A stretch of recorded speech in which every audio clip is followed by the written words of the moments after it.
মানবতা এমন এক সুন্দর জিনিস, এমন এক সুন্দর জিনিস। ইত্তাকি দাওয়াতাল মাজলুম, তুমি একজন শক্তিশালী, তুমি একজন দাপটশালী, একজন সমাজের নিম্ন শ্রেণীর একজন মানুষকে তুমি টর্চারিং করবে, তুমি তার প্রতি জুলুম করবে, এটা কিন্তু আল্লাহ চায় না, এটা কিন্তু আল্লাহ করতে আদেশ দেয় না। একজন মানুষের প্রতি যদি আপনি জুলুম করেন, আর আল্লাহ রাসূল বলছেন ওই যে মাজলুম ব্যক্তি যদি একটু আল্লাহর কাছে হাত তুলে কাঁদে, তাহলে যেই শক্তিশালী জালেম তার প্রতি জুলুম করছো, সেকেন্ডের মধ্যে তোমার মস্তক ভেঙে খানখান হয়ে যাবে। এর চাইতে বড় মানবতা কি হতে পারে? মানবতা কত সুন্দর ইসলামের। দেখেন আজকে আমাদের মধ্যে মানবতা না থাকার কারণে আজকে দেখেন এই যে আমরা সম্প্রতি দেখলাম মাইলস্টোন স্কুল উত্তরায় যে একটা বিমান দুর্ঘটনায় সন্তানগুলো মারা গেল।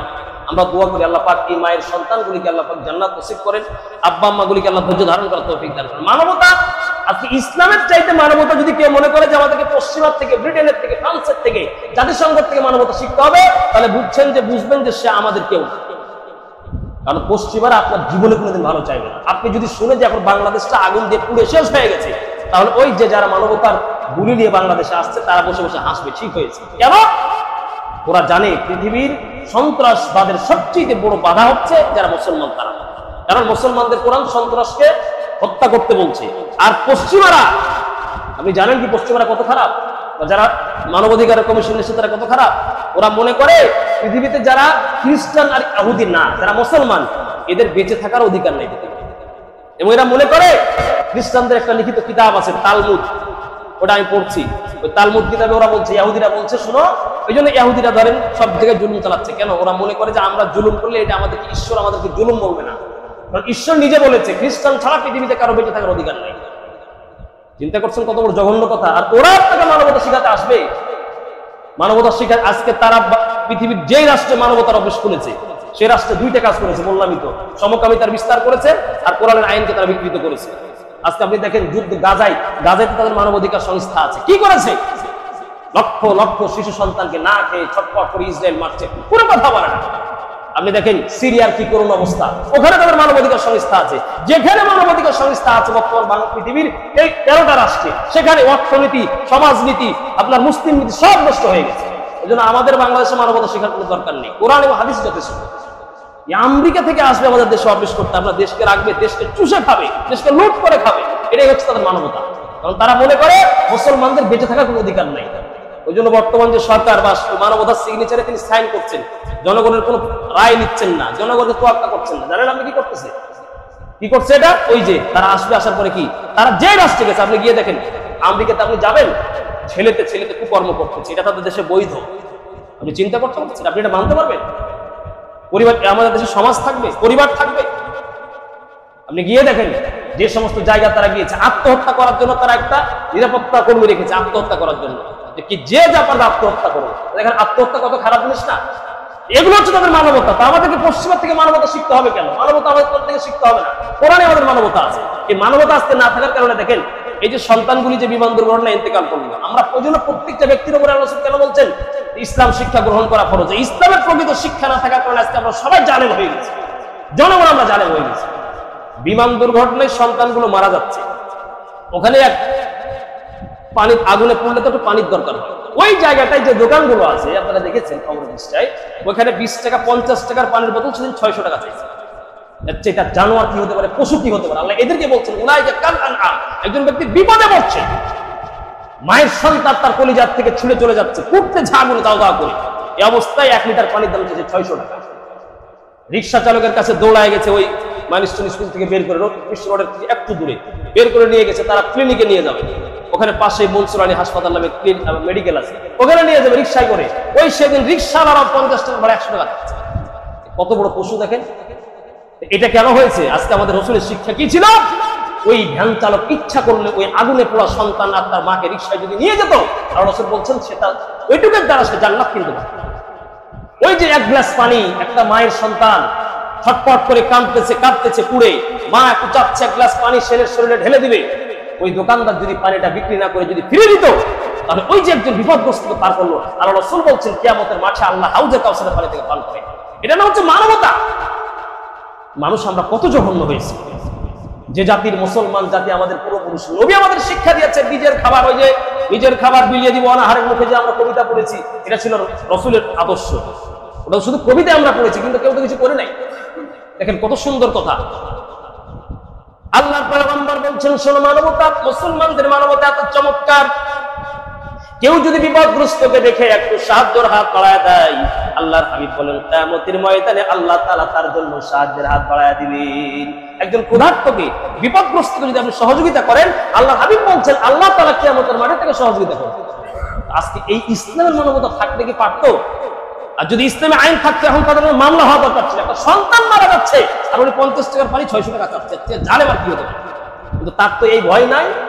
ও তো জানে যে আমি 20 টাকায় বেচতেছি, আমি 20 টাকার পানি 50 টাকা বেচতে আমাকে কে ধরবে? কারণ আমার নেতাই তো দেশের লক্ষ লক্ষ টাকা মেরে লুট করে খাচ্ছে, কে কাকে কি বলবো?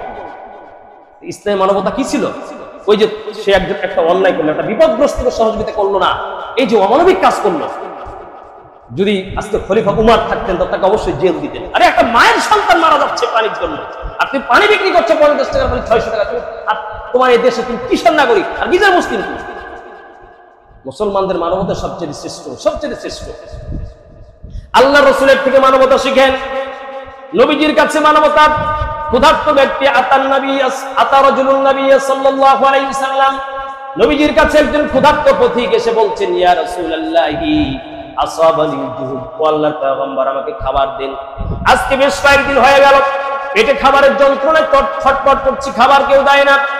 আল্লাহর হাবিব বলেন আরসালা ইলা নিসাইহি, নবীজি তার বাড়িতে পাঠালেন, খাবার খোঁজে, খাবারের অন্বেষণে পাঠালেন।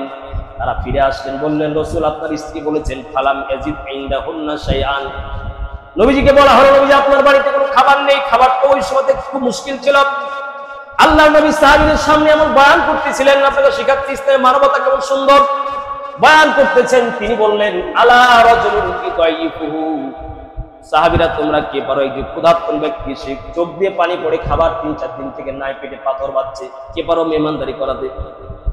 হযরত আবু তালহা রাদিয়াল্লাহু তাআলা দাঁড়ালেন, আল্লাহর পয়গম্বরকে বলেন ইয়া রাসূলুল্লাহ আমি তাকে সাথে নিয়ে যাব, সেও তো গরিব মানুষ, তারও বাড়িতে খাবার নাই। স্ত্রীর কাছে নিয়ে গেলেন, নিয়ে যাওয়ার পরে বললেন দাইফু রাসূলিল্লাহ, ও আমার স্ত্রী, আল্লাহর নবীর মেহমান আপনার বাড়িতে এসেছে, তোমার বাড়িতে এসেছি। স্ত্রী কেঁদে দিলেন, কেঁদে দেওয়ার পরে বললেন স্বামী গো ইল্লা কুতুস সাবিয়াতি, ও স্বামী আজকে শিশু সন্তানদের খাবার ছাড়া 2-3টা খেজুরের টুকরা ছাড়া বাড়িতে আর কিছু নাই। তিনি বললেন শোনো, আমাদের যেই করে হোক একে আজকে খাবার খাওয়াতে হবে, রসুলের মেহমান, যদি এই রসুলের মেহমানকে আপ্যায়ন করতে পারি, কিয়ামতের ময়দানে আল্লাহ আমার জান্নাতের খাবার খাওয়াবেন। এই যে জান্নাতের লোভে তারা মানবতা শিখেছে, আর আমরা মানবতা শিখ বুনিয়াটা কিসে? পকেট ভর্তি করার জন্য। ওই জন্য ইসলাম মানবতা আমরা সবাই শিখি। সাহাবী চলে গেলেন, স্ত্রীকে বললেন স্ত্রী রাত্রের অন্ধকারে খাবার যখন আমরা খেতে বসবো, সন্তানগুলিকে আজকে রাত্রে ঘুম পাড়ায় দাও, আর তুমি ওই মেহমানের সাথে খাবার খেতে বসবো। 3টা খেজুর আছে, যদি আমরা সাথে খাই মেহমানের পেট তো ভর্তি হবে না। স্ত্রীকে স্বামী স্ত্রী পরামর্শ করে বললেন রাত্রেবেলা যখন বাতি জ্বলবে, প্রাচীনকালের চেরাগ ছিল, চেরাগ যখন জ্বলবে বা কাঠের টুকরা জ্বলতেছে যখন জ্বলবে, অন্ধকারে আমরা নিভাইয়া দিব, আর আমরা শুধু বসে থাকবো আর মেহমানকে বলবো আপনি খান, আমরা তো খাচ্ছি। এভাবে করে তারা এই আচরণ করলেন, নিজে না খেয়ে রাত্রিবেলা মেহমানকে খাওয়াই দিলেন, ওই ক্ষুধার্ত ব্যক্তিকে খাওয়াই দিলেন। পরের দিন সকালে রাসূলুল্লাহর কাছে গেলেন, রাসূলুল্লাহর কাছে গিয়ে নবীজি তাকে দেখে মুচকি হাসলেন আর বললেন ও সাহাবী, কালকে তুমি ওই মেহমানের সাথে যে আচরণ করেছো, তোমার আচরণ দেখে আল্লাহ রাব্বুল আলামিন আরশে আজিমে বসে হেসেছেন। হাসছেন, আল্লাহ হাসছেন যার উপরে। তাহলে এই ব্যক্তি কি করলো? রাসূলের জান্নাত পাওয়ার জন্য মানবতা শিখলো। ফলশ্রুতিতে কি হলো? একজন ক্ষুধার্ত ব্যক্তি খাবার পেয়ে গেল। আর এদের মর্যাদা, এই যে মানবতার আচরণটা তারা করলেন, এই মানবতার আচরণের কারণে আল্লাহ তাআলা আয়াত নাযিল করলেন কোরআনে, তাদের নামে আল্লাহ আয়াত নাযিল করলেন কোরআনে। সুবহানাল্লাহ, কত বড় মর্যাদা! এই যে একটু আচরণ করলেন, তারা একজন দরিদ্রকে খাবার খাওয়ালেন, কয় টাকা বা খরচ? এই একটু আচরণের কারণে আল্লাহ তাআলা ওদেরকে লক্ষ্য করে কোরআনে আয়াত নাযিল করে দিলেন। সুবহানাল্লাহ। আল্লাহ বললেন ওয়াইতিরুনা আলা আনফুসিহিম ওয়ালাউ কানা বিহিম খাসাসা। ও পৃথিবীর মানুষেরা, ওই যে কালকে যে আচরণ তারা রাত্রিবেলা করেছে, ওই মানুষগুলি আমার কাছে প্রিয়, ওরাই হচ্ছে আমার আল্লাহ, আমার জান্নাতের মেহমান। দেখেন কত সুন্দর মানবতা, চেয়ে আপনি কি নেবেন? মদিনা থেকে সাহাবায়ে কেরাম হিজরত, মক্কা থেকে হিজরত করে মদিনায় আসলেন। মুসলিম শরীফ থেকে শোনাচ্ছি, হযরত আব্দুর রহমান নামের একজন সাহাবী মক্কা থেকে মদিনায় হিজরত করে আসলেন জীবন রক্ষার জন্য, ঈমান রক্ষার জন্য। কিন্তু হিজরত করে যারা মদিনায় আসছে, মক্কা থেকে তো তারা কিছু নিয়ে আসতে পারে না, এখন অসহায় হয়ে গেছে, বাড়িও নাই, ঘরও নাই, খাবারও নাই। দুইজনের মাঝে আল্লাহ ভ্রাতৃত্ব, রাসূল ভ্রাতৃত্বের বন্ধন করে দিলেন। সাদ ইবনে রবি আর আব্দুর রহমান নামে দুইজন ব্যক্তির মাঝে। ওই যে ভাই মক্কায় মদিনায় ছিলেন, ওই ভাই বললেন, ভাই আল্লাহ রাসূল তোমাকে মানবতা শিখালেন কি, তোমাকে সহযোগিতা করলে আল্লাহ আমাকে সহযোগিতা করবে। ভাই আমার 20 বিঘা সম্পদ আছে, আমার 10 বিঘা সম্পদ তোমাকে দিয়ে দিলাম। চিন্তা করছেন এই মানবতা কি? এর চাইতে মানবতা, ভালো মানবতা কোথায় শিখতে হবে?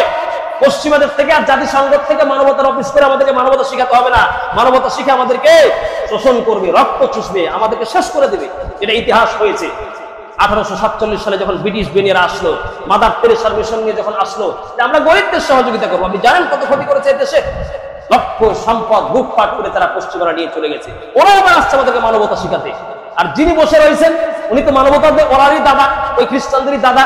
বাস উনি আর জনগণের কোনো মতামত রক্ষা করে না, জনগণের কোনো মতামতের প্রয়োজন মনে করে না, বাস মানবতার জন্য ডাকতেছে। আসলে ওরা মানবতা মতো শিখাতে আসে না, মানবতার নামে সমকামী শিখাবে আর কোরআনের আইনকে বাস্তবায়ন যে আছে, কোরআনের আইন, এগুলি সব উলট করবে। এই জন্য প্রিয় ভাইয়েরা আমার, এটা আপনার নাগরিক হিসেবে আপনার জেনে থাকা দরকার ছিল কি হচ্ছে না হচ্ছে। এই মানবতার অফিস আমরা চাই না। বাংলাদেশে হলে দেখবেন 20 বছর হোক, 30 বছর হোক, যেখানে হয়েছে। আজকে সিরিয়ার অবস্থা দেখেন, আজকে আপনি গাজার অবস্থা দেখেন। এরা মানবতা লড়াই করেছে, মুখে মুখে মানবতা বলে। যেখানে মুসলমান হত্যা হচ্ছে, ভারতে মুসলমান হত্যা হচ্ছে, আপনি সিরিয়া গিয়ে দেখেন। ওই যে অং সান সু চি যখন রোহিঙ্গা থেকে যখন তাড়াইয়া দিল, ওখানেও তো মানবতার তাদের অফিস আছে। শুধু নিঃস্ব মুসলমানদেরকে মুসলমান হওয়ার কারণে তাদের রাষ্ট্র থেকে তাদেরকে তাড়াইয়া দিল। কি করেছে মানবতাওয়ালারা? সন্ত্রাসবাদীরা ওই যে অং সান সু চি তারা যখন তাড়াই দিল রোহিঙ্গাদেরকে, কেউ তো কিছু বলে নাই। ওই যারা আজকে মানবতার জন্য আমাদের দেশে আসতে যাচ্ছে, ওদের মানবতার অফিস আছে ওই দেশে। বার্মায় মানবতার অফিস আছে, কি করেছে? কিছুই করে দেন। অতএব আমাদেরকে মানবতা শিখতে হবে আমাদের কোরআন থেকে, রাসূলের হাদিস থেকে। এটাই আমাদের জন্য চূড়ান্ত সিদ্ধান্ত। আল্লাহ নবীর জীবন থেকে শিখতে হবে। এর চাইতে আর বাইরে কোনো মানবতা আমাদের জন্য শেখার প্রয়োজন নেই। আল্লাহ পাক আমাদের সকলকে বুঝার এবং সকলকে আমল করার আল্লাহ পাক তৌফিক দান করেন।